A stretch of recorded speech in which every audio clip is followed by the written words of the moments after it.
All right, folks, it's time for the World Edition. We're going to see what's happening in the world today.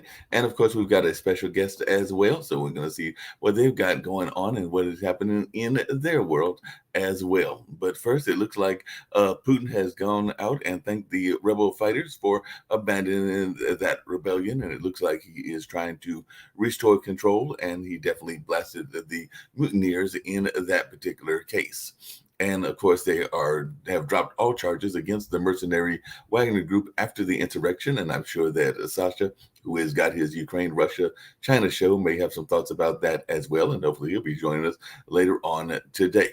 And of course, the Belarus leader has says that he has ordered combat readiness during the Russian revolt and all in that space. So that is some of the news that we are seeing. And of course, folks will be following this story and seeing how it continues to track as it has been going on for almost 2 years now. And the China premier, trying to boost the economy, is claiming that the West is sowing division. So that is something that is going on in the world as well. And apparently, Russia has detained hundreds of civilians since the Ukraine invasion. And that is something that we are seeing. And also in the way that they're handling this, which is very not diplomatic at all. Apparently, they have executed 77 civilian detainees in Ukraine, according to what the UN has reported. And that is something that is going on. So the UN has definitely been following this case, as has others. And then, definitely in other parts of the news outside of what is going on in Ukraine and right here in the United States, we know that there has been that smoke incidents. And apparently, the Chicago air quality is at unhealthy levels due to smoke from the Canadian wildfires. So that is still going on, and that is causing issues both in the Midwest as well as other parts of the United States as well. And so that's some of the things that I'm seeing in the news. And I'll see if I see some other things. It looks like the far right AFD has expanded its political influence in Germany. So that is something that folks may be paying attention to, as we know that a lot of times these political divides can be over different sides of politics, whether that's left or the right. As a matter of fact, on the opposite end of that, Guatemala looks like it's heading for a center left runoff as anger is growing over corruption in that part of the world. So we are seeing that a lot of things are going on either the conservative or the liberal side. And as Shaquille likes to remind us, sometimes what we think of it as conservatives might be actually viewed as liberal in other parts of the world and vice versa. But the Greek election, and that's another one that is going on, is pointing to a resurgence of the far right, according to one of the articles I'm seeing about that part of the world.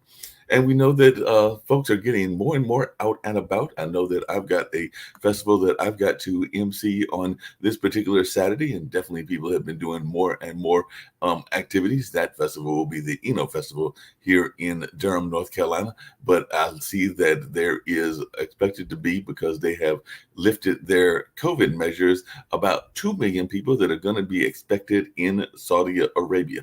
Because as if you follow different religions, there is definitely the Hajj pilgrimage that a lot of the Muslim community is very much involved in, and that is starting in Saudi Arabia, and they are expecting, like I said, about 2 million people after the lifting of the COVID measures. So that is something we're seeing from the Middle East. Something else we're seeing from the Middle East is that apparently Netanyahu over there in Israel has said that China has invited him for a state visit. So that is going on. And I know that there are other things that are going on in Israel in terms of some of their own internal politics as well. As a matter of fact, anti-overhaul protesters are vowing to step up their fight and saying that they will blockade the airport on Sunday. And apparently Turkey is holding up a NATO defense strategy over the straits amid the Swedish standoff and all in that kind of way. So that's some of the things that I am seeing in the news and that folks may be interested in. As a matter of fact, if you talk about Hajj, they even an article that talks about the essentials if you're going there. And apparently they range from everything from sun hats to shoe bags. So I guess if you're going for that particular pilgrimage, you need to be ready and prepared. So they're saying some of the things that you might need to bring with you and all along those lines. So that is some of the things that I am seeing in the world news, by the way. And maybe Sasha will have some thoughts about this as well. But Olivia Chow was elected the new mayor of Toronto.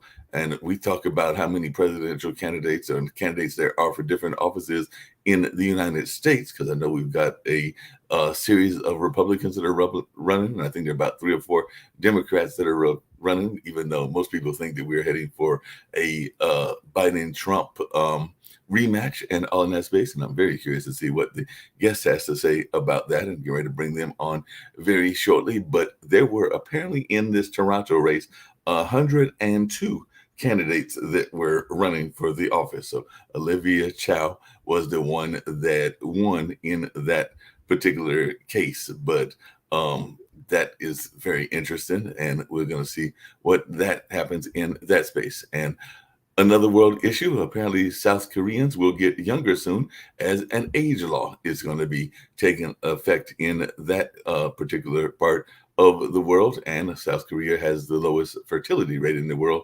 And of course, people are wondering about that in terms of its economy and all along those lines. So like I said, I may get to some U.S. news events and U.S. thoughts very quickly. Apparently, there is an audio of Trump suggesting he discussed classified Iranian documents. And I know that there's the whole thing around Hunter Biden as well. So it does look like a lot of political dirt is being thrown by both sides and all along those lines. So we're going to see how this plays out in the election. Like I said, every poll that I'm seeing does look like we're heading to that rematch that I just mentioned earlier, and all in that space. And, you know, if we're wondering about Mother Nature, apparently sometimes Mother Nature doesn't like when we go out into their area, because there is a video that is going out showing a shark grabbing a man's hand and pulling him off his boat in the Florida Everglades. And that is definitely something that has shocked a lot of folks when they have looked at the whole notion of some of the YouTube videos and things along those lines. And the Colorado Springs LGBTQ plus club mass killer has got life in prison, and victim says the devil awaits defendant, and all in that space. So the Club Q mass shooter has been sentenced to over 2,000 years in prison after the family begs the judge to lock this animal away to the depths of hell. So that is what they were responding. It looks like he got a massive sentence. I've heard of the long sentences, but that might have been one of the longest that I've ever heard of. And that space. And DeSantis is in the news as well. He has unveiled an aggressive immigration and border security policy that largely mirrors Trump's, it looks like. So he was visiting the Texas-Mexico border, and he unveiled his hardline, no excuses border plan, and he wants to keep migrant workers out. But businesses over there in Florida are saying that they need the migrants in some case to work their farms and all along those lines. And like I said, it does look like the presidential list continues to grow, and there are new candidates going on left and right. But that's just some of the news items that I was seeing. I'm going to bring in our guest. I do have Lee Newton Rhodes with me as well. I'll bring him in very shortly. But let's get to June Edwards and all of what she's got going on. I also see that I've got Jatovie McDuffie joining me as well. So let me just tell you a little bit about June and see what she's got going on. And I'm sure my fellow panelists will have some thoughts as well. So, June, I know that one of the things that really fascinated me about you is that there is this notion that exists that, we're going to, if we live our life right, we're going to heaven and all in that space. And as I was reading some of your bio and some of the things you were saying, you were like, hold on, wait a minute. That's a good idea, but maybe some of the things that we really enjoy here on Earth, you may not get up there, and it might not be as much of a vacation as sometimes people are thinking it might be, because we got that body that can taste, we can smell, we can enjoy Exactly. Yeah. worldly things and all in that space. And some of those things apparently are not going to be present after you leave. And I know that you have talked about your own circumstances where at a very young age doing a surgery, you passed to the other side. So I was definitely love to know what that other side looks like. And then you came back by choice, and you've embraced your gifts at 52, and you've worked on something else, which is those missing person cases. And I am a fan of police dramas and all of that. And I know on those police dramas, sometimes there is this notion that psychics are not treated with as much respect as they should be, and all in that space. But then I've heard of some police forces that love working with psychics, both in real life as well as in the TV drama. So tell us a little bit more about yourself, other than that little bit that I just gave. So correct, I died at the age of 27, and I did go to heaven. I don't call it a near-death experience because I died, literally. And I guess 1% of the people that go through that make it to the point that I did, where my entire life flashes before me. And I was given a choice to come back, and I came back here for my children at that time. And it raised my vibration to a level that I am able to go back and forth to the lowest level of heaven at will, which is amazing to me. But we live in 3D here. When you go to sleep at night, your vibration rises and you go to 4D, that little sandwich spot. And then the lowest level of heaven is 5D. And that's where I went when I died.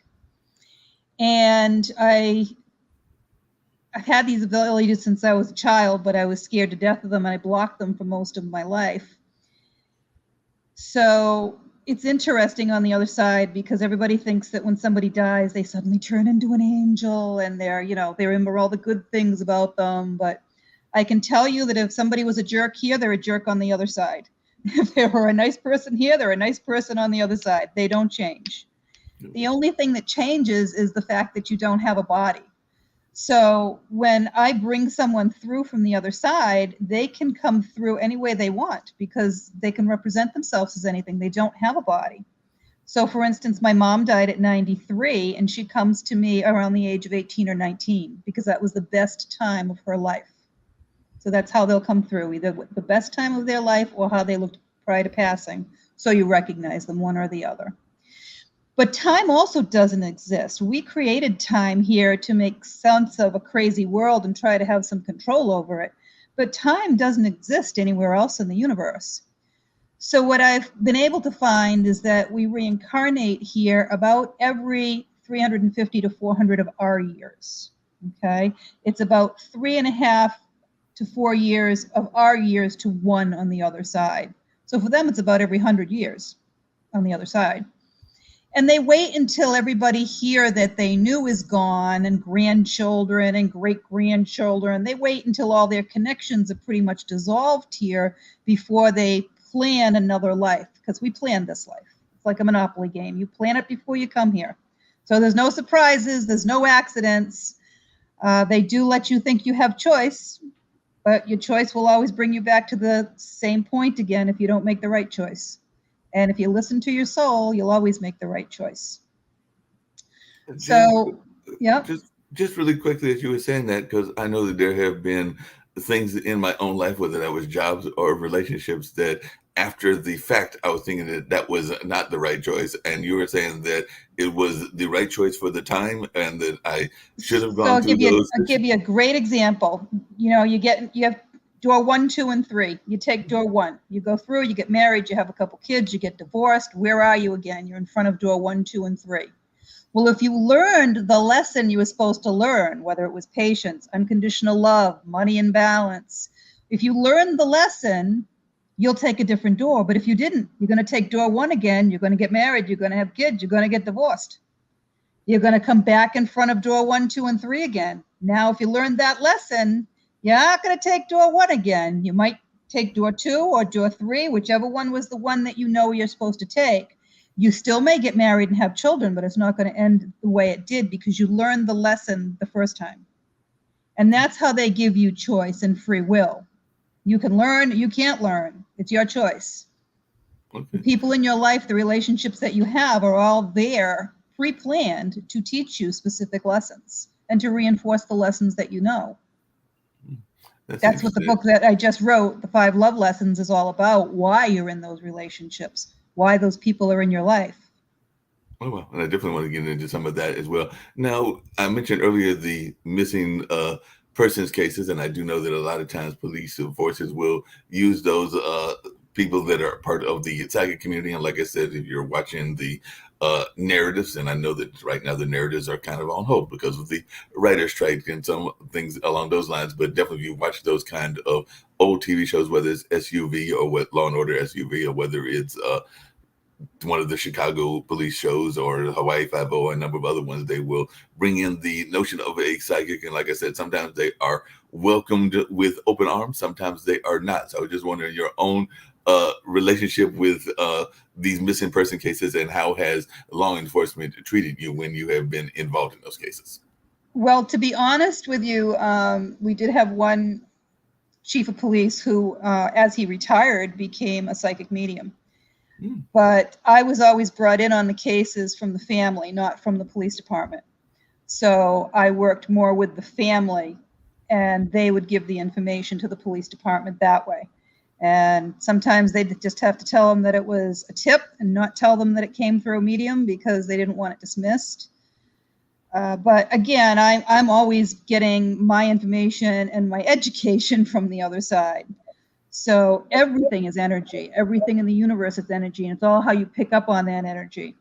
And when someone dies, if they have not gone to heaven and gone into the light and come back, then they still have a lower vibration. It's the same vibration as you or I have. They feel to me like a living person if they haven't gone into the light and they're stuck here like a ghost. Gotcha. And I know that sometimes people think of those that are in the religious and the spiritual lane as angels as being a separate force or something that is separate. Sometimes they're seen as a guiding light that might be guiding your life. And sometimes they're even seen in that ancestral space, because I'm actually one that believes in this, just my own personal belief system, in the impact of our ancestors and how they help in our growth and our development. But I was just wondering your thoughts about that, whether angels are separate and our connection to our ancestors. So angels are a separate race. They've never been human.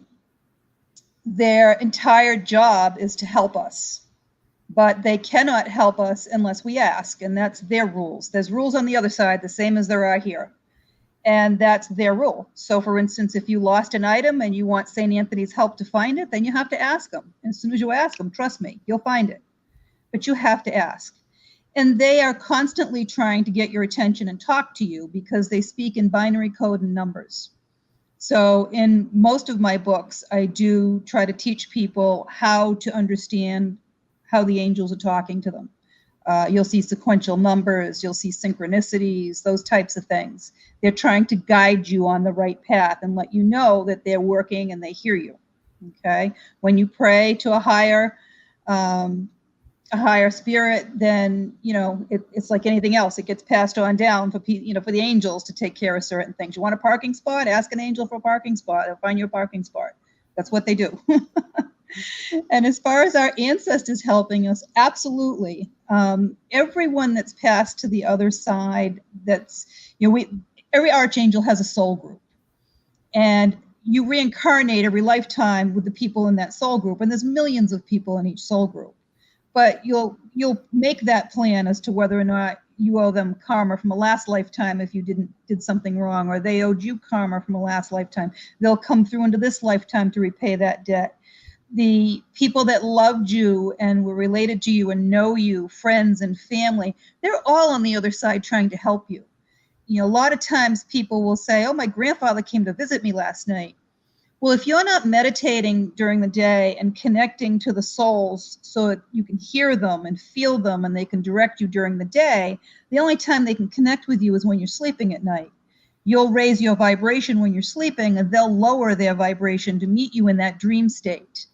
And if it feels real and you wake up immediately, it was a visit. It was not a dream. That's them trying to give you some kind of a message, trying to direct you. They only want the best for us here. That's all they want, for you to succeed on your path, enjoy your life here. Most people forget that we really are here, not just to learn and to help others, but to enjoy life and have a vacation as well. Because like I said, when you're on the other side for a few hundred of our years, you don't have a body. You can't taste, you can't smell, you can't touch things or have sex or enjoy those types of things. So we come back here for a very blink of an eye. It's a short time in the universe's existence to really enjoy those things and interact on a different level. It's like going to Disney for a little bit. And then we go back to the other side. Well, I'm going to bring in my other panelists and everything in that space. But are you saying that people that passed away do see the same things that we do, or do they not see the same things that we do? And I'd love to hear about this spirit that apparently visited you when you were having one of those intimate moments of taking a shower and all of that space. But definitely. They see everything that we see. They can, it's like a two-way mirror. They can see you, they can hear you, they can even touch you with their energy and move things, but you can't hear them, and it's frustrating for them. So it's like they're banging on the glass saying, I'm here, can't you tell, can't you see me, can't you feel me? It's frustrating when they're trying to help you. Wow. And tell us a little bit about this shower incident as well, because I know that that was in some of your information that was sent to me as well. So yeah, the interviewer found it very amusing, but so we're always in control of who comes through from the other side. When I do this work, I have to be able to turn it on and off, because you can't be on all the time and having people come through. This is what happened as a child, and it was scary, and you'd never get any rest. So I have a gatekeeper that keeps everybody away unless I'm working. And unless it's an emergency, that's the only time they're allowed to come through. So a friend of mine had passed away a few years ago, and I'm taking a shower. I'm getting ready to go to the airport on vacation, and his wife showed up in my shower, and she's like, you've got to check on Stephen. He's going to try and kill himself. And I'm like, oh, wonderful. I don't have time to go see him. He's 45 minutes away. So I got on the phone and I called him and talked to him a little bit, and how you doing? And listen, I'm going to be down your way Monday. I'm going to be there early morning. Let's have coffee. And I just prayed to the angels to keep him safe until I got back on Monday. And sure enough, I go over Monday and we sit down, and I said, Peggy came to see me Friday morning. She hopped in the shower with me. I said, she told me you're going to try to kill yourself. And he started crying, and he said, yeah. He goes, she went to my brother too, who told him. He goes, I just don't know why I'm here anymore. I miss her so much. And it's very difficult when you love somebody and they're on the other side and you don't have the same connection. It's a different connection that you have. They're still around you. She hangs around him all the time, and he recently just passed, so they're together now. But yeah, they're still watching out for you, and they know what you're doing, and they will hop in and jump in to help if they need to.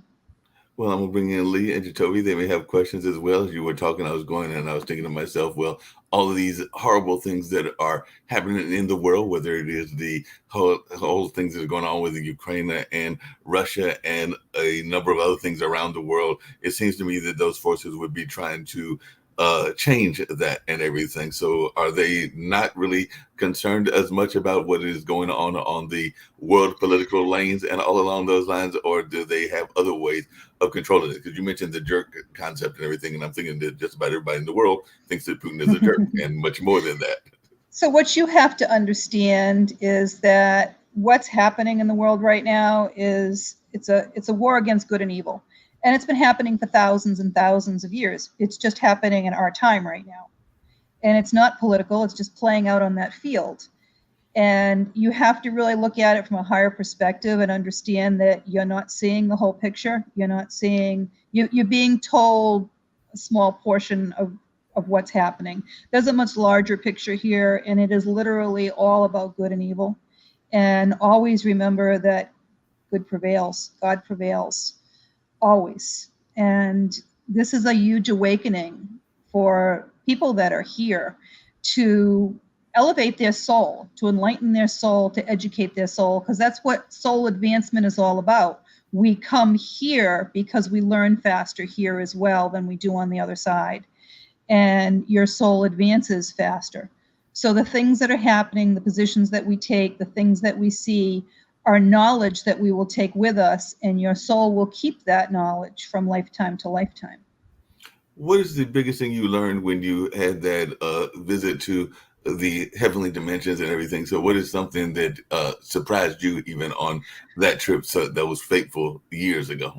So to be honest with you, even though I was able to hear voices and see things that weren't there from a little child, I was always a skeptic. If I couldn't see it, feel it, touch it, it was a really hard concept for me to understand or believe that it was real. And I never believed in angels and saints, and I just didn't. I thought it was all, hokey pokey, whatever. But when I died and I went to heaven, I really couldn't talk about it for a long, long time because it was just so emotional. The feeling on the other side is pure love. It's just pure love. That's all you take with you is love and knowledge. And nothing else matters. It really doesn't. It's just everyone has love in their heart for everyone. And you realize that all this petty stuff is just that. It's petty stuff because you are not this body. You are the soul that's inside. And we are all connected. We are all one, and we're all here to help each other. And when you get to the other side, you clearly see that. Well, This is okay. just this is a movie. This is a play that you're an actor in, literally. Well, Lee, I know you may have some questions. I do have a question related to you that maybe June has some thoughts about it since she is a psychic medium and all along those lines. But Lee is running for president, and we know that both Trump and Biden are probably going to be running again. Does Lee stand a chance? Can he win president? And when will he win president? And all of that, because he is a presidential candidate, literally. And then we may have some questions for you as well. Congratulations to you. I think the more hats in the ring, the better. It's something that you should be very proud of, and your family will be very proud of.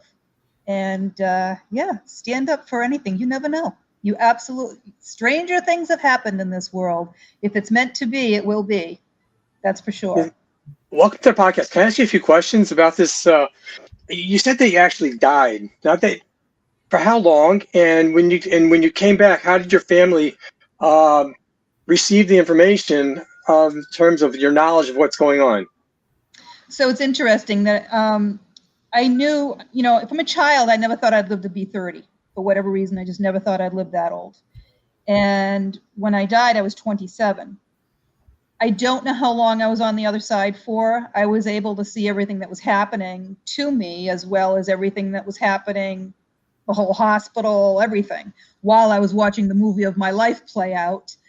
I would guesstimate. I know they claim brain damage at 3 minutes, but of course that's not always the case, and they've had people 30 minutes dead with nothing. So I would have to say it was probably 4 to 5 minutes by the time the doctor realized the problem. They hit the crash cart. The nurses came in. They tried injecting me. They did the paddles. He flipped the bed up and he's slapping me around, saying he can't lose me. I didn't feel a thing. I was not in my body.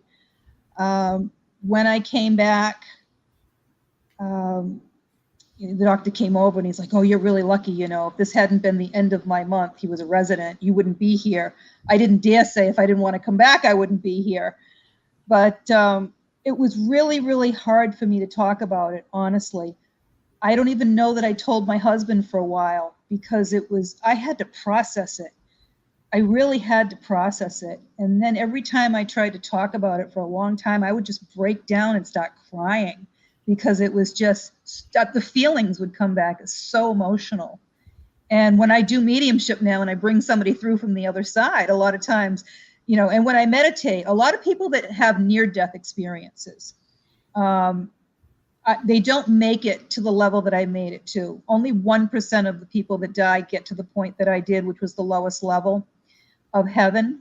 And when they come back here, because they had such a feeling of euphoria on the other side, they can't replicate that, and they want to die. They're not happy. They want to commit suicide, all kinds of things. It's terrible for a lot of them.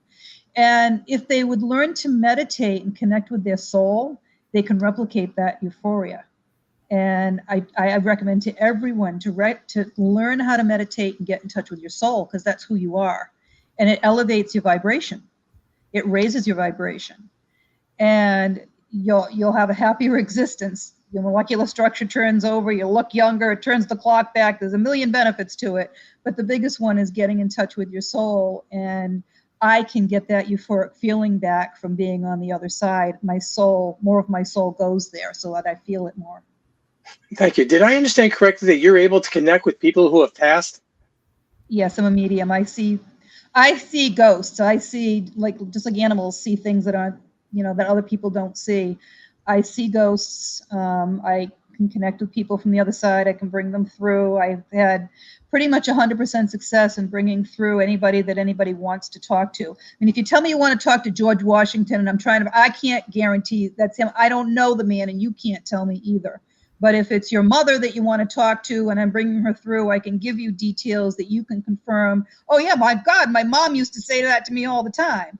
You can confirm that it's her because I don't know them, only you do. I just ask for them to come and then can give you the information that they're giving me and describe them. That's what I do.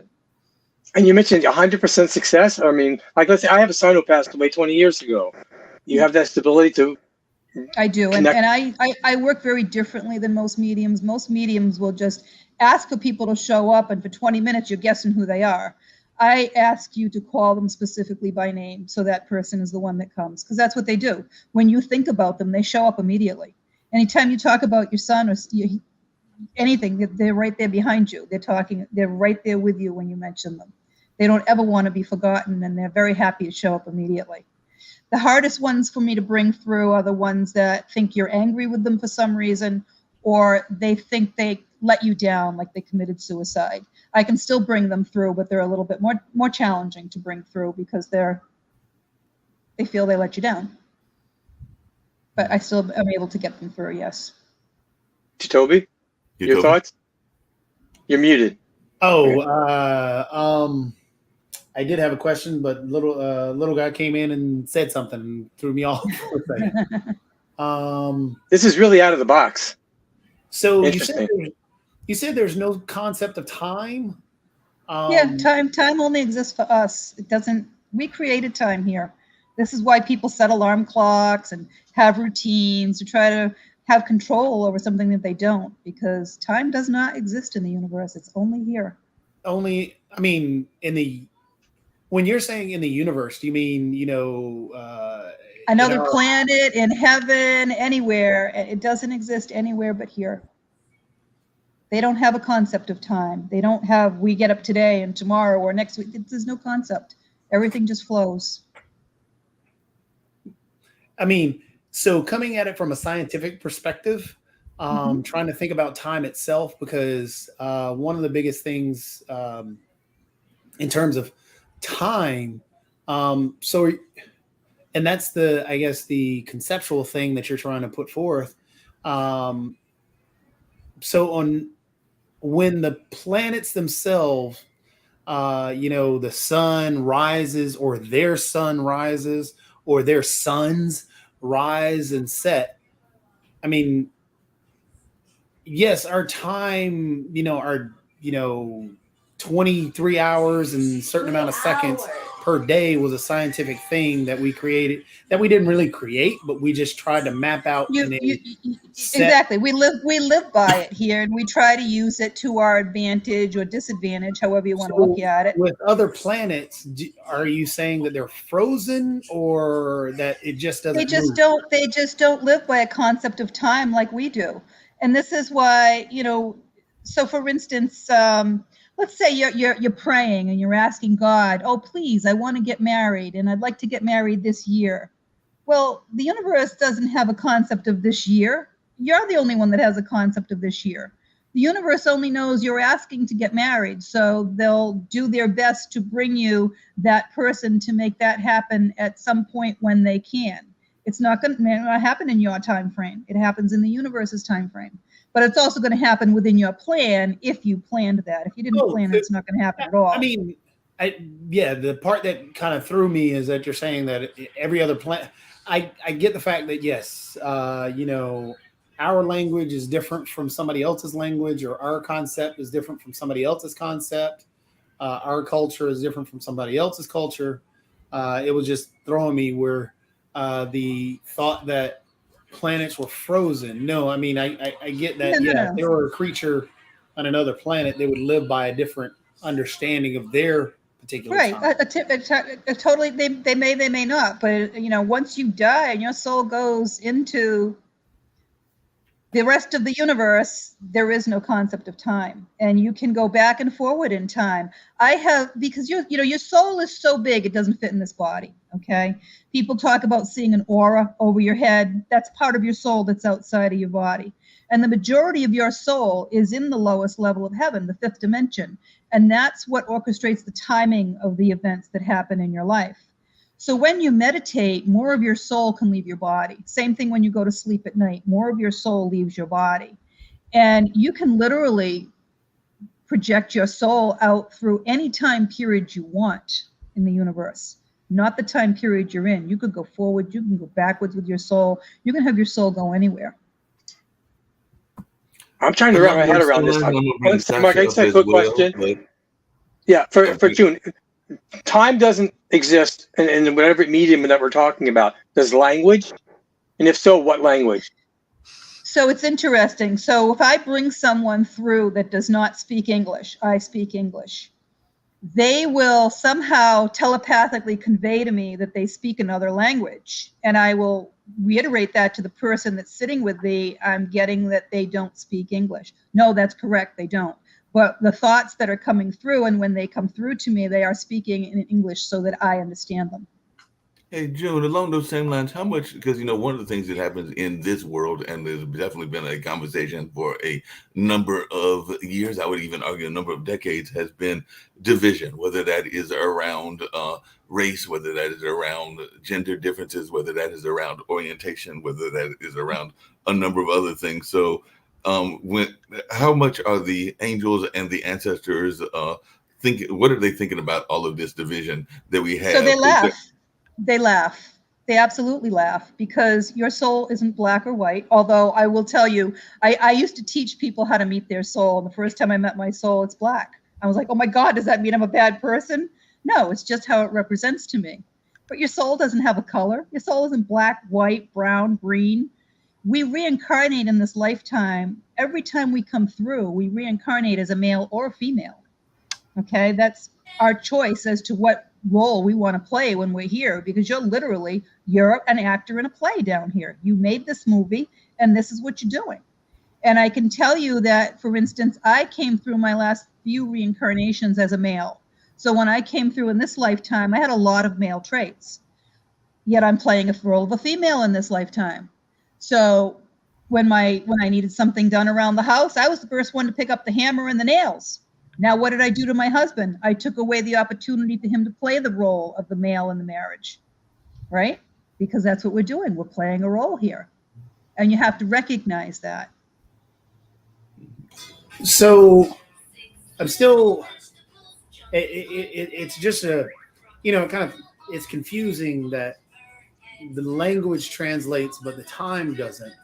But on a different note, are there in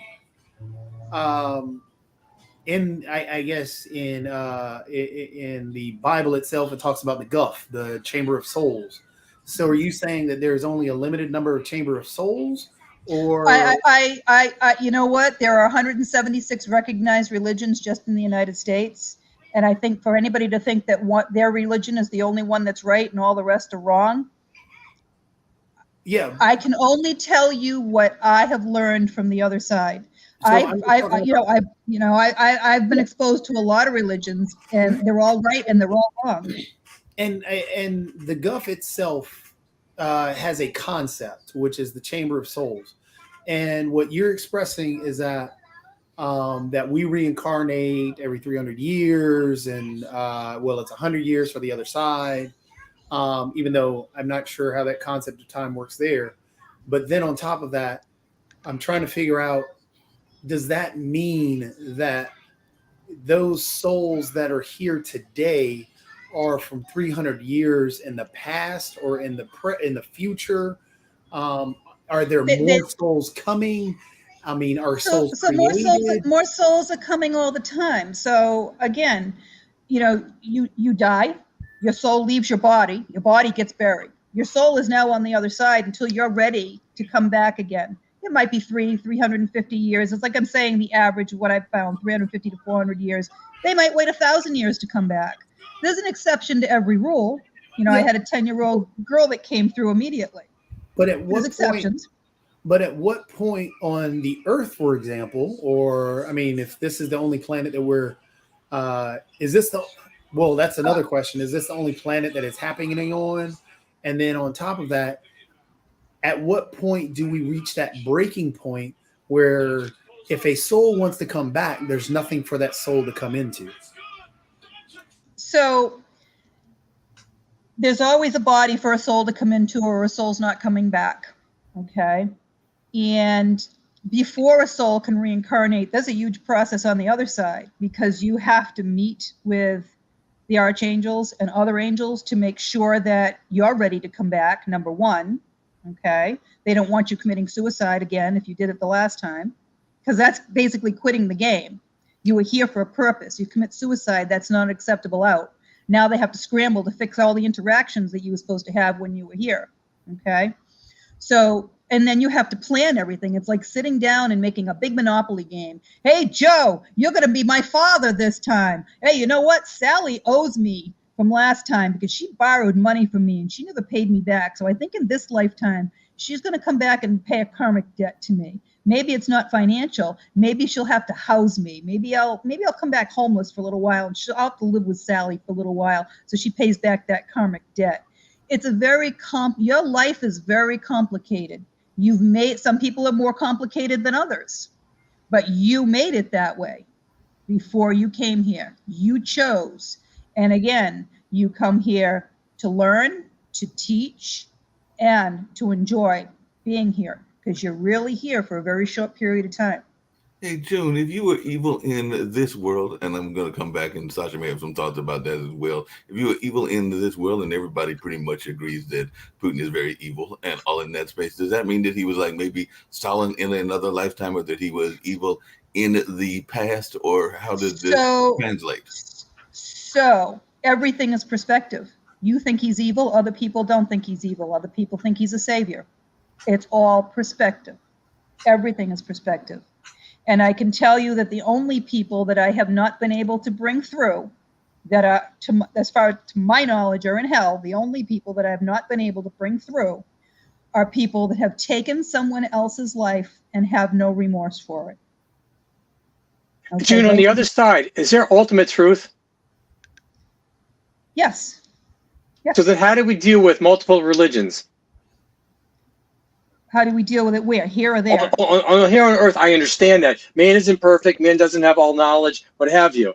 And the other medium, whatever it is, if there's an ultimate truth, how does it deal with multiple So we all have our belief systems as far as that goes, okay? And you in this world, you can call a higher power, you can call it God, Buddha, Krishna, whatever you want to call it, there's one higher power, okay? And as it was explained to me on the other side, again, in this lifetime, I've only gone as far as the lowest level of heaven, the fifth dimension. But it was explained to me that it's like a layer cake. And on the other side, your soul goes to the layer based on how advanced your soul is and the belief system that you have. So for instance, say you're Muslim and that's your belief system.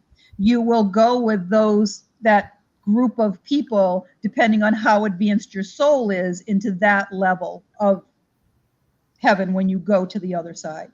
That's how it has been explained to me.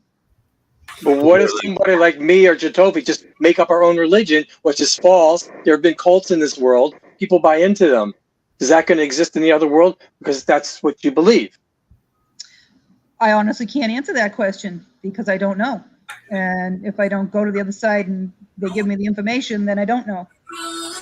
Since you did that, Sasha may have some thoughts too, because I did have another interview one time with somebody that said that they went to the other side too, and they claimed that it was like different houses, and I don't know how far they went and whether it was fifth layer or fourth or whatever they went, but they definitely said they went to heaven. And the way they described it was like, there was a Muslim section, a Christian section, and all these sections.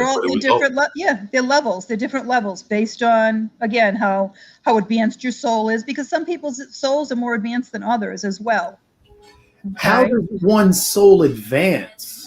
By learning the lessons that you come here for. And that was, again, the book that I write. You need to learn patience. You need to learn communication and trusting that there is a higher power and that there is someone always watching you. You need to learn unconditional love. You need to learn balance, because everything in the universe has to be in balance. I'm sorry.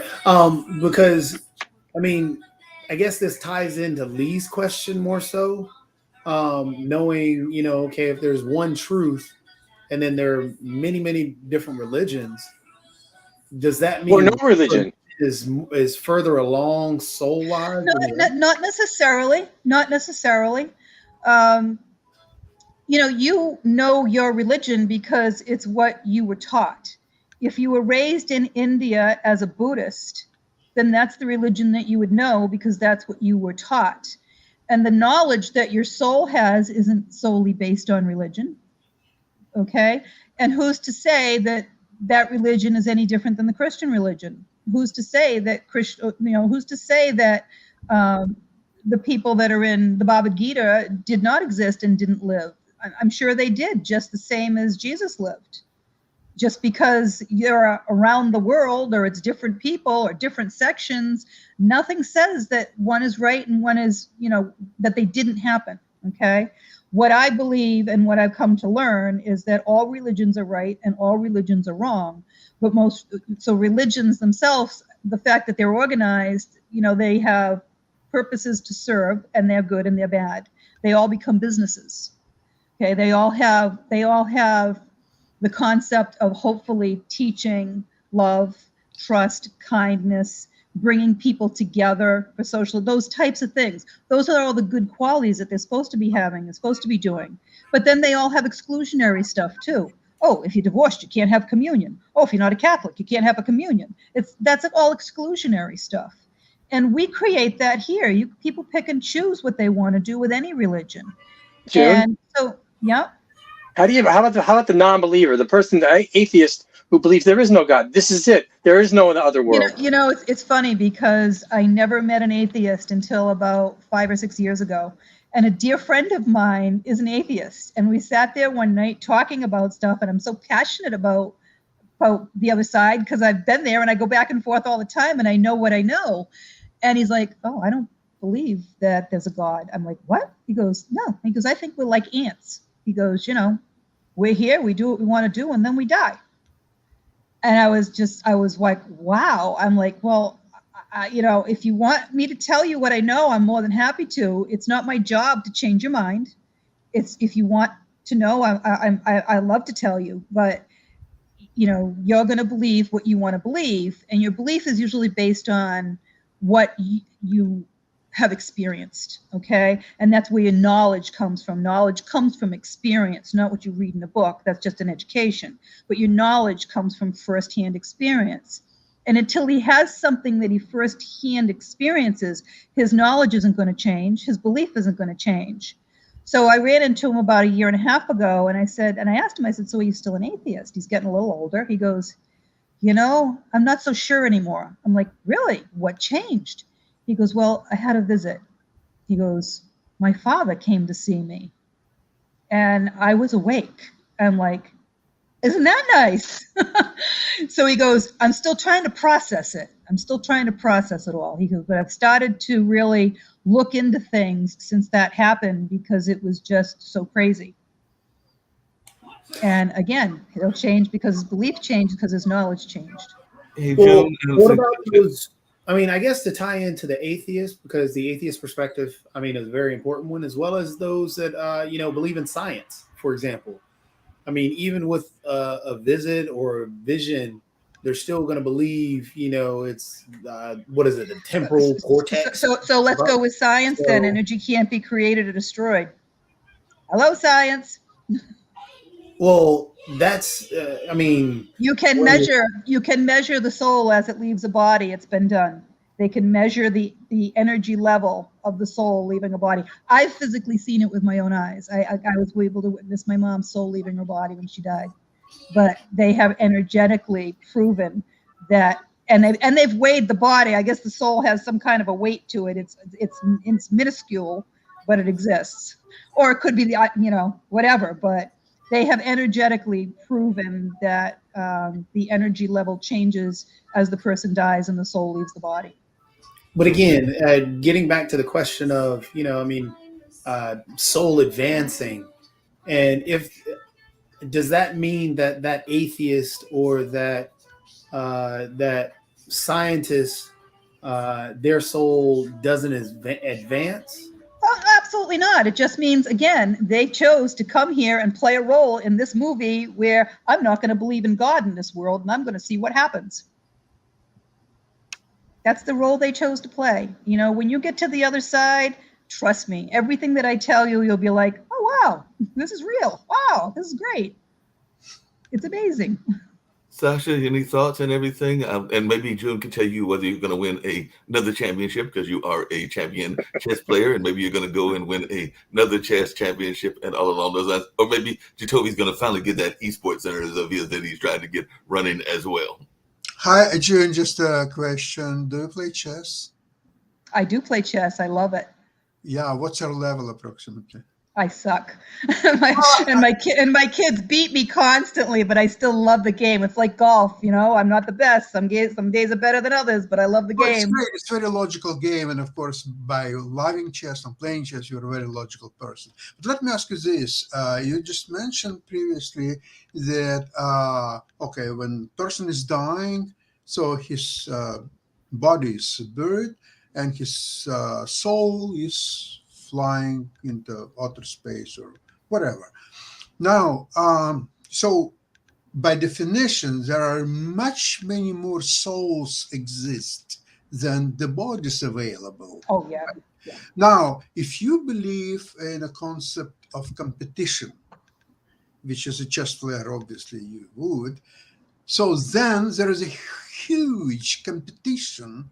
There's no competition on there's no competition on the other side. So how they decide which soul will remain somewhere else and which one will actually going into the body available, if there is that you know, you have to be wanting to come back first of all, okay, and then you're talking about soul, yeah. Mm-hmm. So then what you're saying is that there are not too many souls who want to come back. So those who want to come back, they have enough bodies to come back with. And those, exactly. So yes. How is regulated the balance between those who want to come back into somebody's bodies and those who are actually coming back and those not coming back because they simply don't want. So somebody has to regulate that. Okay. Yes, and that's regulated by the archangels. The archangels each control a soul group. Okay, every soul group belongs to an archangel. So what influences their decisions? Let's say if we just to make it simple, there are thousands of souls. 1,000, and there is 10 bodies. So 990 gone, you're out, and 10 you can go into those available bodies. And I get the feeling it's not like everybody trying to get on a train. It's so nice there on the other side. If you have to wait another 100,000 years to come back, it's not a big deal, believe me. So So these 10 souls who are actually coming back into somebody's bodies or whatever it might be, they're losers because they're missing all the wonderful things out there. They're not necessarily losers because they're only coming back here for a short period of time. Again, this is a vacation. It's a mini vacation for them. But on the other side, you can do whatever you want. You know, when I bring souls through for people and we ask them what they've been doing, they'll tell me, oh, I've been traveling. I wanted to travel when I was here and I didn't get the opportunity. So now that I'm gone on the other side, I go everywhere. You trust them? You trust them? Absolutely. I trust the vibration. I'm well aware that it's a higher vibrational being that I'm speaking with. When you learn how to read energy, walk into a room of people that are very nasty and pick up the energy. Walk into a room of people that are very happy and loving and pick up the energy. When you learn what energy is like, you'll know the difference on who you're speaking with based on the energy. June, where would they be traveling to? Does the concept of travel apply to them, to souls? Absolutely. Yeah, they can travel anywhere and everywhere in the blink of an eye because they don't have a body. And they love to travel. They'll go everywhere. To touch on Sasha's point real quick, because the regulation thing is also a little tough to get the mind around. There are 8 billion people in the world. There are only 380,000 births per year. So are you saying that, and you're saying that, you know, the souls are just being recycled in a sense? Because then if you're asking me about new souls, I've never been able to get the question answered. That's always my question to the other side. How are new souls made? And I never Because get the answer. Because then, I mean, just thinking about one, new souls, how many of that 380 every day are brand new souls? How many are I the don't know souls? that. I don't know. I haven't been able to get the answer as to how many new souls or how, but you know, when you meet somebody that's an old soul, have you ever met a small child who's wise beyond his years, and you know he's an old to soul, get to the right? question is, how is that? I'm still trying to grasp how that's regulated. How do they decide that, maybe 50% of the 380 are going to be new souls and only, 50% are going to be recycled souls? I don't know. Hey, I've never delved that hey, deep June, into it. June, and we got to wind down and everything. But along those same lines, many religions have this notion, it's kind of that my way or the highway attitude, that there is a limited amount of people that will make it to heaven. Because you will oftentimes hear a lot of religions that talk about they are the chosen ones. So is there no chosen ones up in heaven and everything? Because that is a notion that exists very much in religion, that you are that part of the chosen tribes and all in that space. I know that. So there are no chosen ones, but you can volunteer if you'd like. If you'd like to be a guide is someone who was here on Earth at some point in time. Like Shakespeare, he wrote a lot of books. He was very knowledgeable in that area. And if he wants to come through as a guide and help you write a book, you can ask for the highest guide that would like to help you, and they can volunteer, and they will absolutely help you. You mentioned about angels. In terms of a god, is there one god or multiple gods? There is one God, and that is, It you has can a call God. it whatever you want. Source energy, God, you are, Buddha, whatever you want to call it. There's one source energy. The Mount Sinai experience with the Jews in the desert, with the Bible, and with Moses, is that an accurate? I wasn't there. They're great stories in all of the books. They're wonderful. They're there for a reason. They're there to help you. They're there to guide you. Did it happen? Some of it did, some of it didn't. Some people took liberties with a lot. And how many missing books are there from every religion? There's lots. So again, if there's only one, then what about the polytheism that's out there that actually was one of the original? I mean, if you look at Greek mythology, Egyptian, mythology, and so on and so forth. Our souls were around a lot longer and a lot earlier than Egyptians and the Romans. And But even with the Egyptians and the Greeks and the Romans, it was always polytheism. It only really hit that one Christianity or that one God being. I can tell you, when you die and you go to the other side, I can tell you there is one source energy. One. There is one. What Jacoby is saying, that's those people who believe in multiple, they're wrong. People believe in lots of things. So then People believe in lots of things. And when they get to the other side, they will see that a lot of the things that they believed in here was what they planned to believe in here. It's how they wrote the story. Well, you just said earlier that some people believe that Putin is a very good man. And some people believe that the earth is flat. There are a lot of things, a lot of people believe, and you have to live with that. That's right. It doesn't make it right. It doesn't make it wrong. When you go to the other side, you realize that maybe that really wasn't the case. But guess what? I wanted to believe that when I was here. By the way, speaking about Putin, let me mention, according to what you were explaining, the Hitler was, for some people, an evil man, and for some people, he was a good man, because he was building the highways in Germany and the life in Germany. It's all perspective. Everything in life is perspective. So there is no point for Ukrainians to fight Putin. They should believe that he's, for some people, he's a good man, and why to fight him, right? Well, my question, kind of on that same line, since everything you're saying is scripted. For example, scripted by who? It's not scripted by me. No, but you said that it was the souls that were the one that scripted them, that they decided that this own soul. Yes, your own soul. So wanted to make you a skeptic, wanted to make you look at more scientific type things. That's the role you chose to play here. So my question comes to be, on the other side, if everything is love, why do people script Why were they deciding that, okay, well, I'm going to script not only my life to commit suicide or my life to They be, didn't script. No. Suicide is never scripted into your life. That's that is not written in. is what things can be scripted, because we do have people, say for instance Putin, who's killing people. Maybe So- he's also exposing child trafficking. Maybe he's also exposing corruption. Maybe he's there's a bigger picture. There's more than one thing happening here. There's nothing truthfully that he's exposing in terms of child trafficking and all that other stuff.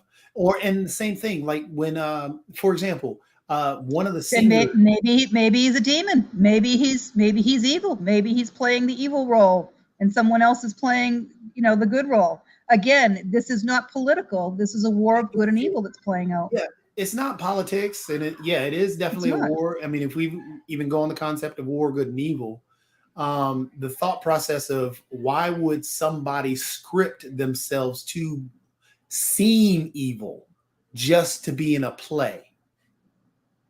Somebody's got to play the part, don't they? They do it every day in Hollywood. There you go. Exactly. Somebody's got to play the part. This has been a very interesting conversation and everything. All right. I hope that you'll make a return trip and all in that space. But definitely, if you can tell folks about your book, how you can be reached, and where you're located, and any other things that you would like to share. But I've definitely found this a very enriching conversation, and I am one of those people that definitely believes in the connection to my ancestors, as well as some of my friends that have passed on as well. And I do think that they sometimes come in to presence, whether it's at work or whether it's at home or a number of other places. But June, if you can tell folks Absolutely. how you can be reached, and hopefully you'll make a return trip. Oh, wonderful. Yes, thank you. My website is June Edward, EDWARD, no S.com. And there are links to my book on my website. I've written 3 books. The first one is A Night on the Other Side, and that teaches everyone how to develop their psychic ability and their mediumship ability, because everyone is born with it. My second one was my autobiography, the Dancing with the Universe, The Making of a Medium. And my third book that I just wrote is The 5 Love Lessons. And that is based on a program, a 7-week program that I have online called the Relationship Mastery Program. And that helps people restore their relationships and change their lives and shift their energy so they can actually see things from a higher perspective and not get stuck in this mundane meltdown that we all seem to have here in 3D. But you can follow me on Facebook as well, at June Edward.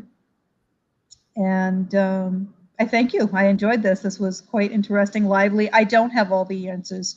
I don't apologize for that either, because I only know what I know, and I only know what they give me, and they don't always give me all the answers. They give me what I'm supposed to know, and that's it. But I'm learning every day. I'm always learning new things. Well, I appreciate you. Like I said, hope you'll make a return trip, but we're going to wrap up this edition of World Edition, but definitely have to give us a lively and interesting conversation. Who knows? Maybe Lee has learned something, and maybe he'll become president of the United States. So we'll find out. There you go. I love your I still flag. want to speak to my son. It's been 23 years now. You're welcome to schedule something with me online. Long distance is not a problem. It's energy. It's all energy.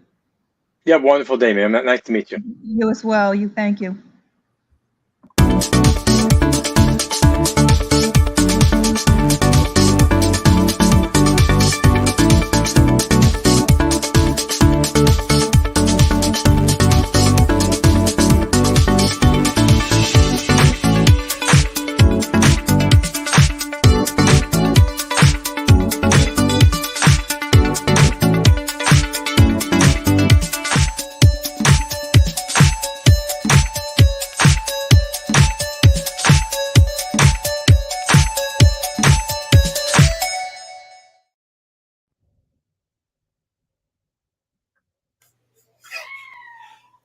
I'll be the first to say it. That lady was crazy.